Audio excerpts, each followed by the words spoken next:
morning. Should I pour some coffee? Last time I poured coffee, I got shamed for my coffee not being strong enough, not being black enough. There you guys go. How we doing this morning? I need to get a tweet out. I have my Sunday morning is crazy. I'm now doing a start sit Q&A on the Fantasy Life app. And I'm coming off of 30 straight minutes of start sit questions. Corey Davis or Elijah Mitchell, Dallas Goedert or Ronald Jones. My brain hurts. I need to talk DFS. I need to talk game theory. That's what we're going to do here. Let me get a damn tweet out. Imagine starting a stream without getting a tweet out, letting people know you're live. Folks, I'm going live now to talk about the slate. That's what I'm going to write. I'm going live now. I am feeling very good about this slate, though. I feel like the picture is much clearer than it was for me last week. Live now, talking about the week 2 slate from a GPP perspective. All right, I just tweeted that. How are we doing? What's up, Giants? Let's roll. What's up? Wow, Mike Zakarian, a YouTube member. Mike Zakarian from Team Hold. That is exciting. GM. I don't know. The slate feels like it could get flipped on its head. It's been so quiet. No news. Nothing. And yet we wait. In an hour, I hope I can fire off the tweet. The slate has been flipped on its head. That's basically what you know what? I'm a professional in those Q&As. I give them answers. It was a misclick. Sorry, no refunds, no takebacks. All right, let's talk about this slate. I think there are a few main, big dynamics that we want to take advantage of today, which is partly how great the late slate is. I believe we have, 5 games? 4 games with totals over 50. We got Bucks Falcons 51.5, Vikings Cardinals 50.5, Titans Seahawks 54, Cowboys Chargers 55. So massive shootout potential in the 4 p.m. slate. And I think we want to give ourselves outs to take advantage of that. And it's also a super unique slate in that the ownership is just fully condensing around Cowboys Chargers. So if you can leave yourself optionality, should I say, in the 1 p.m. slates so that you can then pivot accordingly. And so the way I've been thinking about it, and I talked about this with Bime4 on the Friday GPP strategy show, is if your plays in the early slate crush, and hopefully they're contrarian plays. I'm leaning toward being very contrarian in the 1 p.m. slate. And then you have the option to eat some Chargers and Cowboys chalk. Because I think if you play chalk early, like if you play the Najee Harris chalk, and even if it goes off, you're still now heading into the late slate with all the other Najee teams who are probably jamming the similar chalk. Like you're not getting the information advantage. So I would push ourselves out of our comfort zone today and to be a little contrarian early, and then you can decide how you want to play it.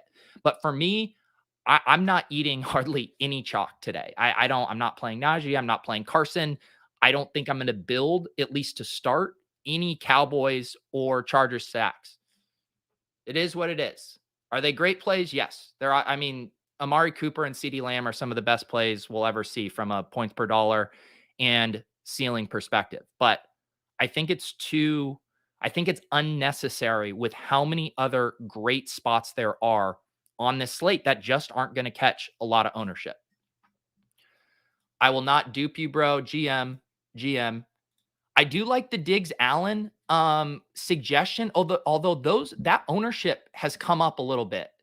Leone and ETR have Josh Allen at 11.5%. Diggs now over 11. I like it, but that ownership has creeped up. I think that Bills skinny stack has become the kind of popular contrarian play.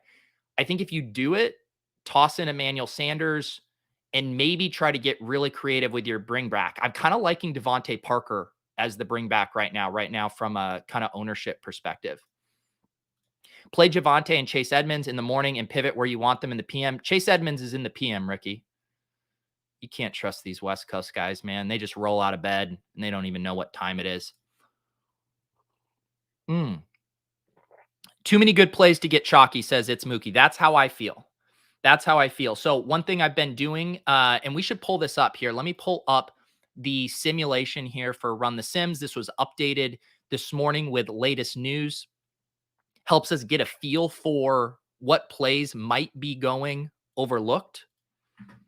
And I actually was comparing some of these results to ownership, current ownership, to see where we might be able to get the biggest leverage spot. So let me sort here: classic, DraftKings, main slate. If you guys want to play with the Run the Sims tools, get in here. I mean, the optimizer and the simulator for both main slate and showdown has been an absolute godsend. It really is, I think, taking our DFS play to the next level. So get in there. Also get access to the Discord. The Run the Sims channel in the Deposit Kingdom Discord has been awesome for conversation. I've been sharing screenshots of some of my ideas here for lineups. But let's go ahead and run the Sims here and just kind of start to get our bearings and see what stands out here relative to ownership. So a few things here that I think are immediately jump out. You know, the field, and just to back up here, this is a sim of this entire slate and showing over the course of, 10,000 simulations, how often are these guys showing up and winning lineups? So sometimes we can see that the simulations are in line with what the field has identified as good chalk, or as chalk, I should say. I won't qualify whether it's good or bad chalk, but we see Chris Carson, Najee Harris, these guys popping, and all optimals are going to be de facto cash game running backs. That makes sense. But then you'll also see up here Alvin Kamara and Darrell Henderson. And then you go and you compare that to ownership. I'm seeing Henderson at around 11%. I'm seeing Kamara at around 14%. So it's not like those guys are going to completely fly under the radar, but relative to how often they are appearing in these optimals, they look like very nice plays. AJ Brown, I think, also looks like a nice play. I feel like the Titans bring back is a tricky one. I'm having a hard time getting a feel for if AJ Brown or Derrick Henry is going to be the popular bring back. But as of right now, I'm seeing Henry at around 3% ownership, AJ Brown at around 8%. I mean, if that holds, I do think you probably want to play Derrick Henry if you're playing, some kind of correlation with that Seattle game. But again, this goes back to how important it is to have flexibility for that late slate. Because, dare I say, in a vacuum, I prefer AJ Brown. Of course, I prefer AJ Brown. And maybe I can play AJ Brown in those scenarios if my team is doing really well from 1 p.m. Say I'm more buried and I think AJB is going to get more ownership.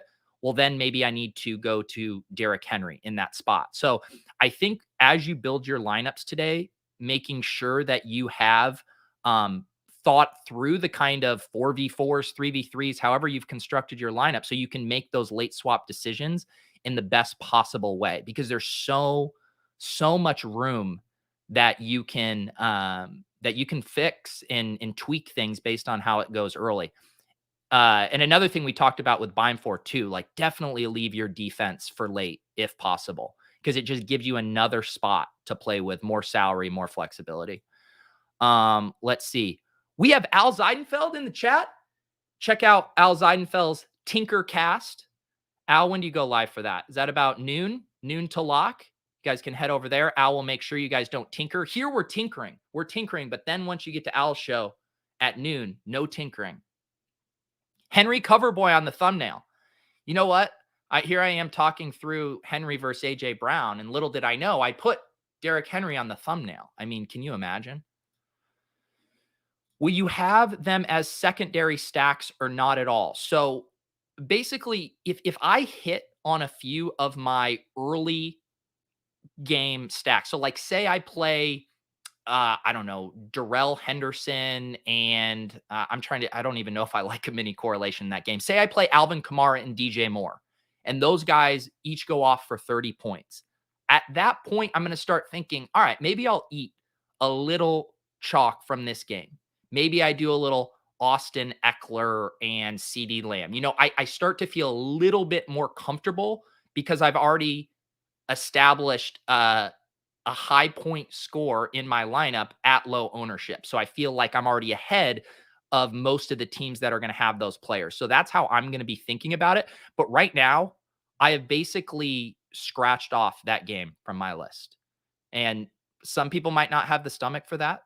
That's fine. I don't blame you, but I'm staying away from that game unless my early stuff just goes nuclear.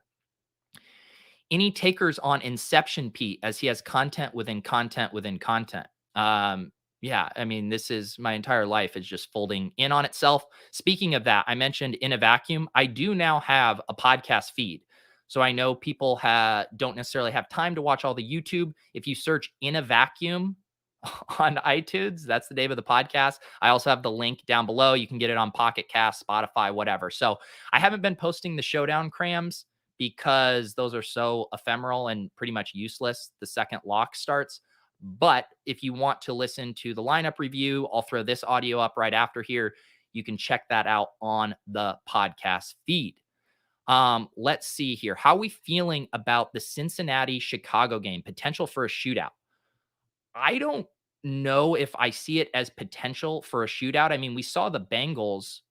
They were so conservative with their game plan. They weren't really airing it out. They gave Mixon 25 carries. That said, to me, this is a game that you can look at from a mini correlation perspective. Like, I don't really feel like dialing up, Joe Burrow doubles if they're just going to give Mixon the ball 20 times. But man, you want to play like a David Montgomery, T. Higgins, or flip it and do like a Joe Mixon, Allen Robinson.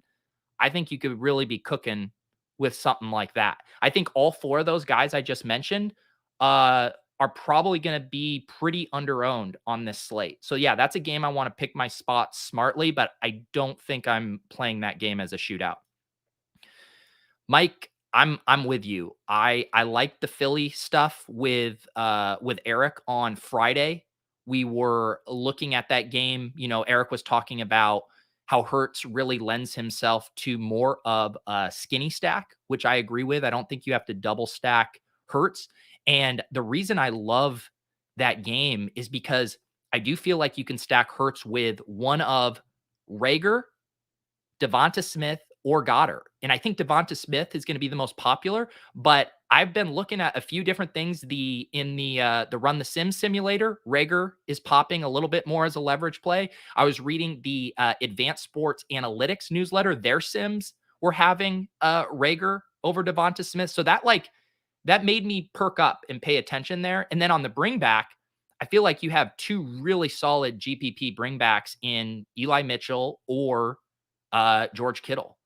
George Kittle, another guy popping in here relative to how frequent he's showing up in the Sims, 13.2% of the time, only going to be owned around 9%, getting a decent amount of leverage there. And I mean, the other tight end at the top of this list as far as leverage is Darren Waller, too. Darren Waller, showing up in 11.2% of the Sims, only going to be owned around 3%, I think, because of that price tag. So both of these higher priced tight ends, I think, are very nice angles to play today. Goodness, guys, I cannot keep up with the chat. Barry, I'm not explaining how Jock Market works. They're not a sponsor for the show. I don't even know why I pulled this up, but it is good to see you, Barry. I hope you're doing well, and I hope you are looking forward to your next trip to Thailand. I did not give you permission to play DVP. Actually, I am. At first, I read that as DPJ, and I was like, let's not do Donovan Peoples-Jones again. But yes, I am on board. I think I'm going to have a Diggs-Parker mini correlation. Yes, I agree. That's another benefit of we don't really want to be, game stacking the 1 p.m. because it limits our flexibility late. So that going with a Hurts skinny with a Mitchell as opposed to a double frees you up with one extra roster spot to play later. So yeah, I'm all on board the hurt skinnies here. Damien Harris, best early running back play. Is he? Is he? I mean, how popular is he going to be? How popular is Damien Harris going to be? I'm seeing 12% ownership. I mean, at 5,400, I get it. 12% is like right in that limbo thing for me. I think he's more of a play I want to be doing at like, I don't know, sub 10%. I still prefer Darrell Henderson to him. I think Darrell Henderson has a better kind of ceiling proposition, but relative to his ownership. I don't know though. I get it. I get it with Damien Harris. He's a guy I get scared of when people start playing him. Rob, you think my thumbnails are moving ownership? I mean, come on, get out of here. Can we get a coffee slurp? You guys are disgusting. But I'm a man of the people, so I did that for you. So CMC is an interesting one. He's not showing up in a lot of these. Actually, no, here he is. He is at 12.9%, which is about even with his ownership. I think it's just a slate pricing dynamics this week with McCaffrey, right? We don't have all the cheap punt plays that open him up. And so it's just harder to get to him. And the mid tier this week is just filled with guys with massive upside. And so if you are going studs and duds to fit McCaffrey, I mean, who is your dud that is going to help you access that ceiling? I mean, I guess we're talking about guys like Cedric Wilson. I don't mind going back to some of the rookies who burned us last week, the Moores, Terrace Marshall. But yeah, it's a little tougher, I think, to fit McCaffrey in a smart way on this slate. But he's obviously a good play. You need him to get 30 points to keep you live at that price tag. Can he get 30 points? Yeah, very easily. But it's a little hard from our construction. I'm with you, Matt. We're full fading Najee today. I did make a cash shell lineup just to kind of orient myself on the cash build. That's my one share of Najee and in my one cash game double up. Let's see this. Rob Report saying Mitchell to carry the load. Yeah, we have to be very careful what we trust when Rob Report gives those reports. That said, I mean, why wouldn't we assume Mitchell would carry the load? I mean, that's the assumption I'm working under. And it's interesting to me that ownership hasn't caught up with that. Yes, I like Chargers D a lot too. I was looking at my defenses and my favorite defensive plays, Chargers were really standing out. I think the Cardinals defense looks good. I think if you pay up for it, I think the Patriots defense looks good if you're going up there. Otherwise, down in this cheap range, I think Dolphins, Colts look decent. Saints at 3,100. But I agree with you. Chargers D is what stood out to me the most. And I think one of the main things I've been thinking about on this slate too is looking at the highest owned guys and how to get the max leverage out of it. So when we talk about that game, Lamb, Cooper, Keenan being three of the most popular guys on the slate. And then at quarterback, Herbert and Dak, what's the best way to leverage that? I would prefer to just play the Chargers D and play it as a game that duds than trying to get like really cute with, Dalton Schultz or Jared Cook. I think that ends up getting a little trickier. It's just a tighter needle to thread, but I think that defense is a nice contrarian spot to leverage that. And then I also love, that's partly why I like Henderson so much, because Cooper Kupp and Tyler Higbee are going to be such popular plays that you can go with Henderson. And if they score their points in a different way, then you're really, really cooking. The Najee stuff, I think I like Waller a lot, when I look at this here. And I think you do a little mini correlation with Waller in one of the Steelers wide receivers that you like. And then you kind of leverage the Najee ownership. So those are definitely some of the leverage points I'm thinking about as I build my lineups here. I like JT. I played him last week. I thought he was one of the better plays. Now his price is all the way down to 7,200. Looks like he's going to be, sub 5% owned, decent amount of leverage based on how often he's showing up in the Sims relative to ownership. So I think JT is a good play. Um, I might, I think if I do JT or Henderson, I'm probably playing those guys as one offs. The mini correlations don't work out that well. We have Pittman and Paris Campbell who looks like they're going to go today, but they've been banged up all week. No one's really standing out to me. So I'm probably playing Henderson and JT as one offs if I go that route. The slate will be getting flipped on its head in about 40 minutes at about 11:30 Eastern. Thank you. Thank you, Drico. Glad people are enjoying the podcast feed. Sometimes people don't want to look at my face. They just want to hear the coffee slurps. And that's why audio is great. I like this plan, Alan, rolling Pitt wide receivers and fading Najee. I think that's the way to go. I've been debating between Claypool and Juju. I think both look pretty solid to me right now. Let's do it, guys. We're all fading. Is this where we all is this where the entire industry decides that we're fading this game and then it comes under owned? Let's just be careful with that. Let's just be careful. But yes, as of right now, I'm not playing them. Dun, dun, dun, dun. Rap sheet saying that Fields could see increased snaps. Okay. I mean, just grow some balls, Nagy, and just convert over to Fields. I mean, what are we doing here, man? Life is too short to waste any more starts on Andy Dalton. All right. Who has the stones to play Rojo? I'm playing Rojo in a lineup today. I'm in I signed up for 2 of the DraftKings contests with the Bored Ape at the top, and I said, you know what? Ronald Jones, Ronald Jones is such a thin play that you can't even say Ronald Jones in a GPP. You have to say Ronald Jones in an extremely top-heavy GPP where an NFT is the top prize. That's the qualifier when touting Ronald Jones this week. You can't play Ronald Jones unless there's a Bored Ape on the line and second place gets like $30. 3K Cedric is interesting. I do think Cedric is the kind of guy that helps unlock a Christian McCaffrey type play if you want to go that way. I don't know how sneaky it's going to be. Let me see what his ownership is right here. Cedric Wilson coming in. All right, around 3% ownership I'm seeing right now. That isn't too bad. I don't mind that at all as a savings. I think I'd still prefer some of those rookies like Rondell and Terrace Marshall, but I don't mind it. I don't mind it. Yeah, I don't really either. Also, like Justin Fields playing a few other snaps, that doesn't really change anything from a projection standpoint. And same with the Eli Mitchell note. Like I'm working under the assumption that Eli Mitchell is going to be the lead back. I think it would be.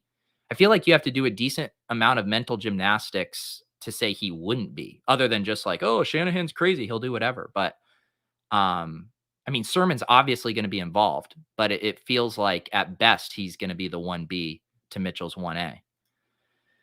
Marquez Callaway after the bad week, I don't hate it.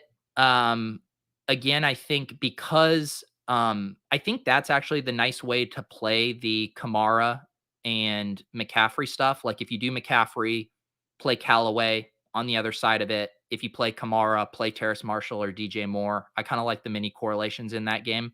So yeah, I mean, what has changed for Marquez Callaway? He still has all the same preseason hype. He just had one bad game. So I definitely think that's a situation you could take advantage of. Osimo said that Noah Brown will steal Wilson's snaps, was out last week with COVID. Yeah, I mean, that's a good point. I didn't know that about Noah Brown being out last week. And the Cowboys weren't that condensed last year either. Noah Brown was playing a decent amount of snaps. Like they were playing 4 or 5 wide receiver rotations. So I think that is probably the fly in the ointment for Cedric Wilson. I think that's a good reminder. Is Troutman going to be chalky? Let me see. I'm seeing him at 8% right now. I don't love that. I mean, with both defense and tight end, I really don't want to be chalky. I mean, some of the guys that look good to me are, like I mentioned, are the expensive guys. I think George Kittle and Waller look really good at their ownership, but that costs a lot of money. If you're going down in the mid tier, I think Gronk and Pitts in that game look good relative to their ownership. it's kind of surprising to me that the field isn't chasing Gronk more after that big game, but I'm seeing him at 4%, and he actually had decent leverage. He was showing up here in the Sims a decent amount of the time as well relative to his ownership down here. I also like Mike Evans from that game too. So yeah, I'm not sure why Gronk doesn't have higher ownership. Other tight ends I'm liking right now. Um, Pat's trying to talk me into James O'Shaughnessy. I don't I don't hate it and I don't love it. But James O'Shaughnessy at 2,700, I guess, is vaguely interesting. It's a gross week at tight end. I'm probably going to be paying down, just correlating with my quarterbacks. If I have the Russ Wilson, probably go back to the Gerald Everett, trying to get the mini correlations there. But I do think for the most part, I'm going to try to get up to Waller and Kittle today. We'll see if I'm able to do that. But man, they do look like some of the better leverage points. Yep. Pat has gotten to you. Pat's on O'Shaughnessy. I like this spot for the Jags passing game here. I think this is kind of a sneaky game. I like the Lawrence doubles. You pick your Chark, your Chenault, you toss in O'Shaughnessy, and then you bring it back with Sutton or Hamler. I think looks pretty nice there. Thoughts on Chubb versus Hunt? Is Chubb chalky enough to pivot, or is it stupid to avoid him in such a great spot? Yeah, I mean, I'm seeing, Chubb's ownership around 10%. I don't think that's egregious. I mean, it's such a good spot for them. Kareem Hunt, though, I mean, he also got goal line looks last week. He's what, almost or exactly $2,000 cheaper. He's going to be, a half of the ownership, if not more. So, I mean, on DraftKings too, with the full point PPR, which I just broke that news to you, DraftKings is full point PPR. I think I'm probably playing Hunt if I'm playing a Browns running back, but I'll say like Chubb's ownership isn't getting out of hand because Najee, Chris Carson, and Zeke are commanding so much. Chubb might fly under the radar a little bit. So I don't hate either of those guys.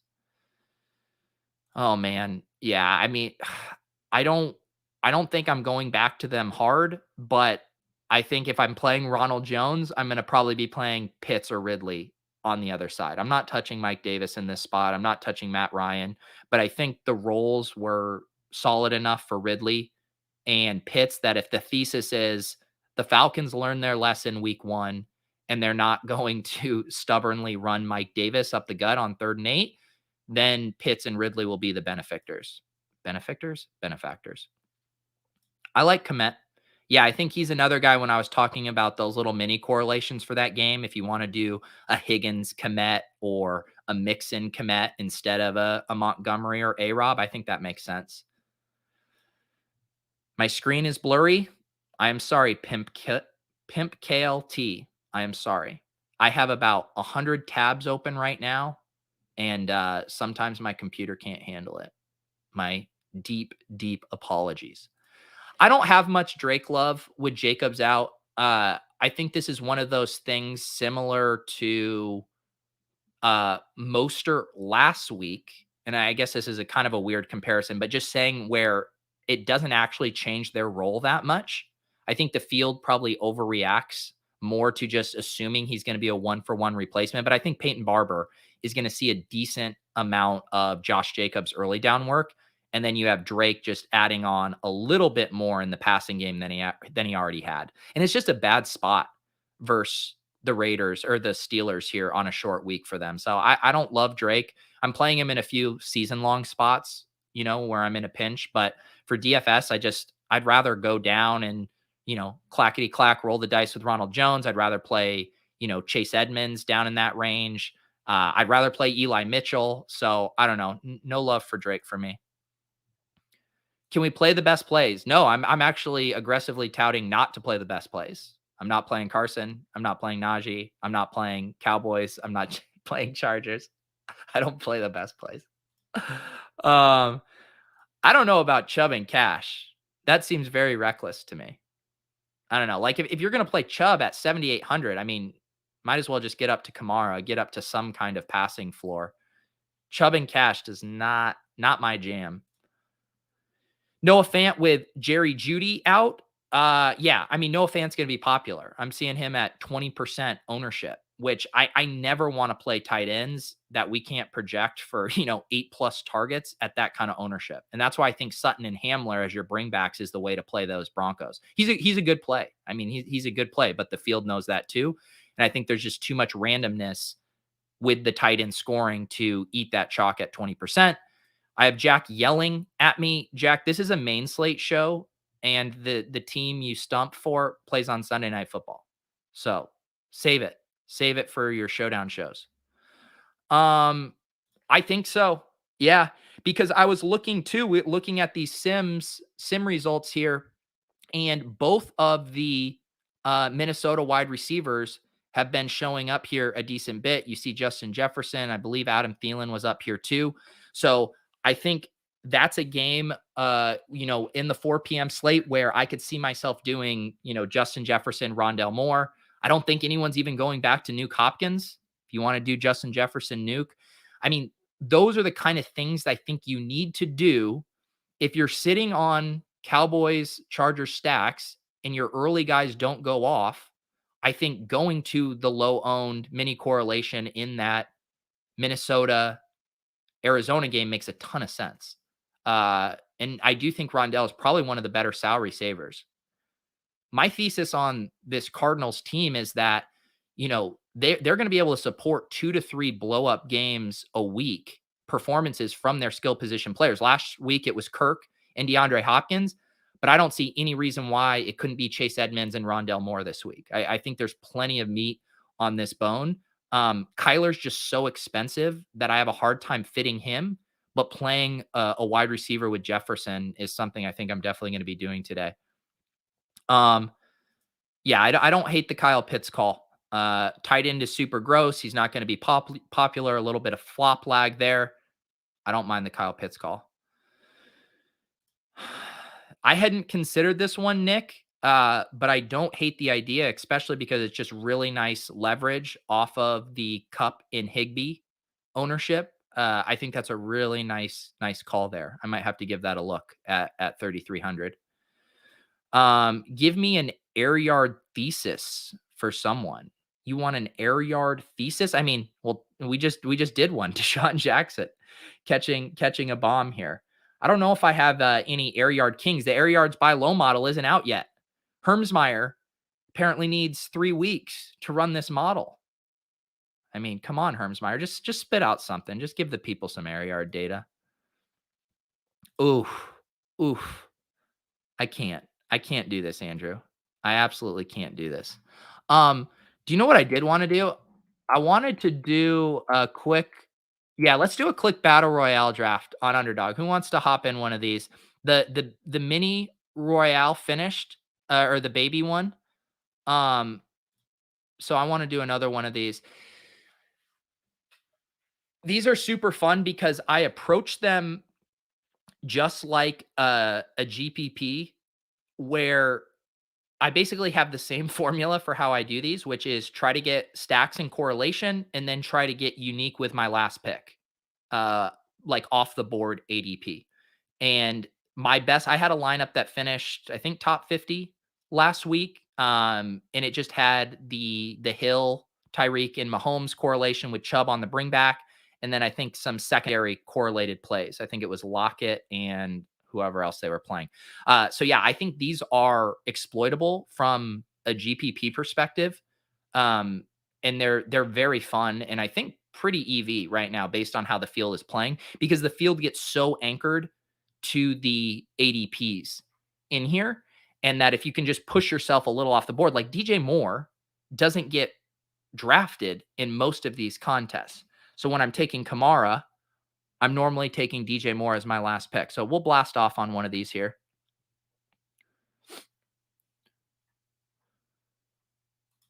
Jason, no one, we'll never talk about Andy Dalton revenge week. I can't envision that being chalk. I mean, no, I don't think so. I think I would assume like a Diggs Waddle would be the chalk. I do think if you want, there's lots of ways to attack that. I think if you're looking for like the most low owned, like a Sanders Parker, Sanders Parker is probably how you get super unique there. I can't, Chris. I can't. Is this going to start? Why is this taking so long? All right. 2 seconds here. Um, it could be Javonte Williams day. It very much could be. Yeah, I like Pat's D. I mentioned them earlier as looking if you can get up to them. How much do they cost? Patriots D, 3,700. They're expensive. On slates like this where the pricing is really tight, it's hard to get up to those defenses. But yeah, Patriots defense is great. Yep. I love this idea, Wallace. I'm going to have teams that look like that. I love the Claypool Waller. I think you can do the Juju Waller. I will. I will pin them on my door. My 100 theses. All right, what are we doing here? X out the. Are you guys gonna let Kamara fall to me at 5? Wow. Why are you guys letting Kamara fall to me at 5? Yeah, I have Visca Love. I have Visca Love. I think Chark is probably the better play, but when I was looking at, so I'm seeing Visca's ownership at only 3%, and he's showing up in the Sims. I'm back on the clock here. Let me grab Diggs. Uh, he's showing up in Sims 9% of the time. So almost 6 percentage points difference his ownership relative to how much he's showing up in the Sims. So, I mean, Visca's looking like a nice play, and Chark is right there top 10 as well. So, man, I think you can do. I hate burning a double stack early, but man, if you want to get some fun gal brain, Trevor Lawrence double, Visca and Chark, bring it back with Sutton or Hamler. Oh, there's the other one. Someone was asking me about the air yards thesis. KJ Hamler. KJ Hamler would probably be 15% owned this week if he caught that touchdown that just bounced off his chest last week or whatever. There's your play. That's the nuts. Lawrence double with the Hamler bring back. I've gotten 102 in all three. Yeah, I've been having a hard time getting Christian McCaffrey this week as well. What are we going to do here? What's left on the tight end board? Yeah, let's get Kittle. Generally, just wait to get the last QB here. Although sometimes I might do the Josh Allen here. Yeah, we'll stack up Diggs with Josh Allen.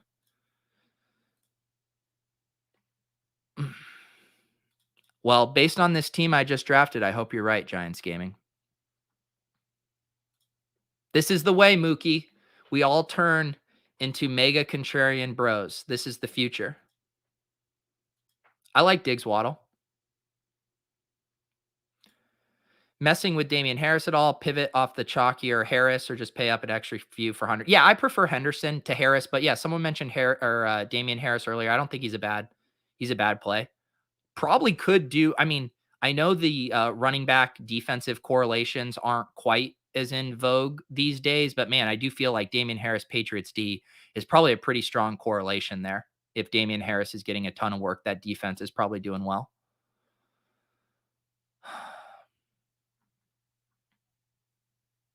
Who's 3,700, Silas? Is that are you talking about Hamler? Yeah, we can make a lineup here. I just wanted to blast off on one of these drafts. I also need to check in on my TOC entries as well. Last week they got wiped right before. This week I will make sure my entries are good. You all really letting me? Oh, in this, let me see your team so far. What did you do, Silas? Tyreek, Kelsey, Jefferson, and Mahomes. Okay, okay, I see you out there. All right. See, this is where I get funky off the board here, where I'm probably gonna do.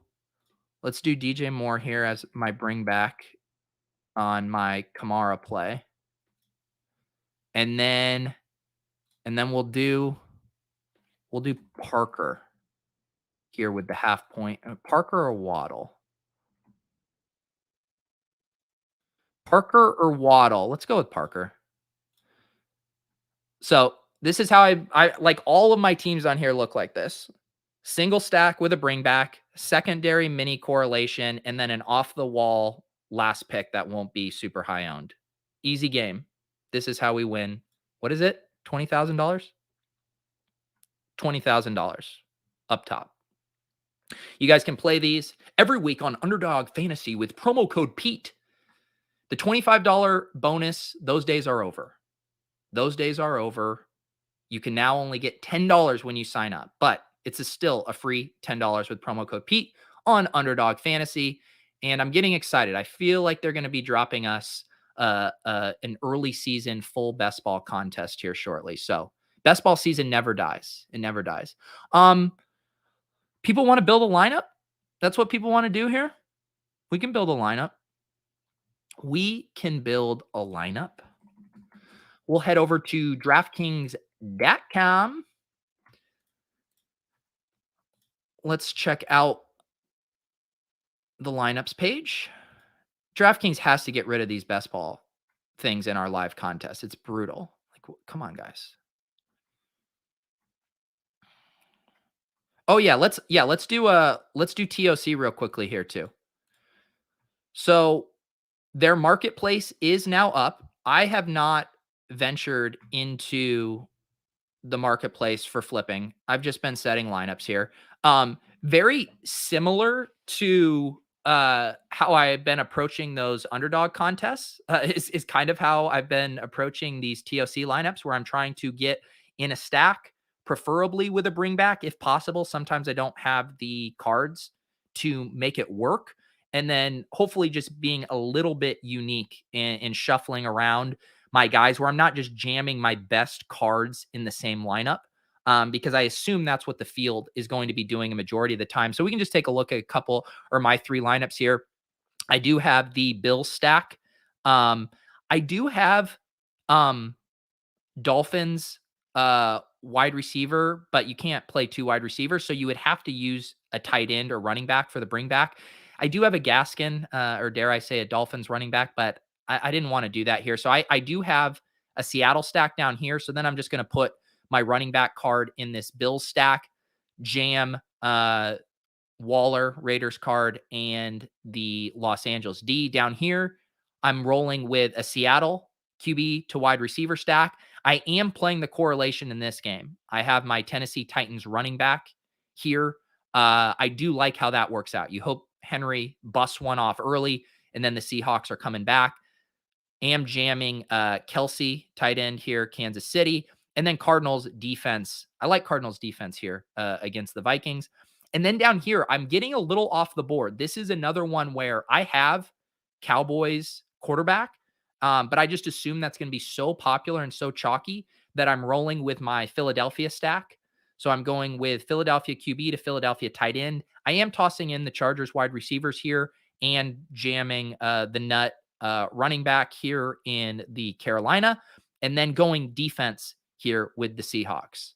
What are your guys' favorite lineups? Does anyone have a favorite lineup this week? What's up, Matt? Thank you for becoming a YouTube member. I appreciate that. There are two ways to get access to the Run the Sims channel in the Deposit Kingdom Discord. You can become a sub at Run the Sims. You get 10% off with promo code Pete and free access to that channel. Or you can become a hand builder / Opto Bro member of the YouTube channel. That also gets you access in there. Thank you, Matt, for joining. What did Jack do? I played Giants QB with Jones going off. Smart or dumb? How many points did he have? I don't think that is I don't think that's necessarily dumb. I do think in general the field is probably going to play Thursday night stuff too much. But depending on how many points he scored, I don't think that's necessarily bad. Are you stacking him with anything else? I guess there isn't really much from the Giants that you would stack with. Do you get all the wide receiver scores from that team or just the highest guy? I believe you get all of it's team wide receiver points. So yes, you get all of them. So our friends over at Own the Moment, they launched an NFT slash DFS game. So they had an initial drop where you could get packs of cards. And the way it works is instead of having individual players, you have the entire position group for a team. They then have contests where you can submit up to 3 lineups in their main event. They are having a live final in Miami this year. And now they do have their marketplace up. Although I think it just got up. Jack was saying it was maybe having some issues this morning, but you can then submit up to 3 lineups a week, and then you can win cash prizes. And then on top of it, the secondary element to the game is you can go play these in the marketplace. So you can buy, you can sell. If you think a schedule is getting soft and they're undervalued, you can go buy those. If you think, a position group is getting overvalued, you can go flip. So there's kind of 2 dynamics to the game here. But yeah, I've been having fun with it, and I'm excited to see the lineups for this week. They also have the side hustle, which is a little side tournament where you only put in 2 cards as well. Yeah, Chris is saying you should probably look elsewhere for quarterback. I do think just with how big of a ceiling there is on this slate for so many of these games, you probably want to move away from Daniel Jones. I think when you lock button the Thursday, you need like the really outlier score where they're just hitting such a ceiling that it would be very hard for anyone to match. Otherwise, I think you got to probably chase the points. Andy finished second in the main last week. Very nice. That is awesome. Congratulations. Yeah, so I definitely want to talk strategy about this more as we get going, but just wanted to show you guys some of my lineups here. The one kind of fun thing too is even if you don't want to play the marketplace, like if you don't want to be constantly, getting your thing, like you can almost just martingale your guys. Like I have this Seattle stack, I have this Philly stack, I have this Bill stack. And if I roll them out every week, like I'm probably going to capture their 2 to 3 ceiling games a year. So again, there's lots of different ways to play this as far as how active you want to be. And then you're kind of just rotating in some of the other cards around that stack. What are the chances that you and Brick do a Sunday show? Probably very low. We have talked about, I'm definitely going to get Brick on my Friday GPP strategy show. But Brick is very busy on Sundays. Brick plays in basically every contest known to man. He's running sims for all of these contests.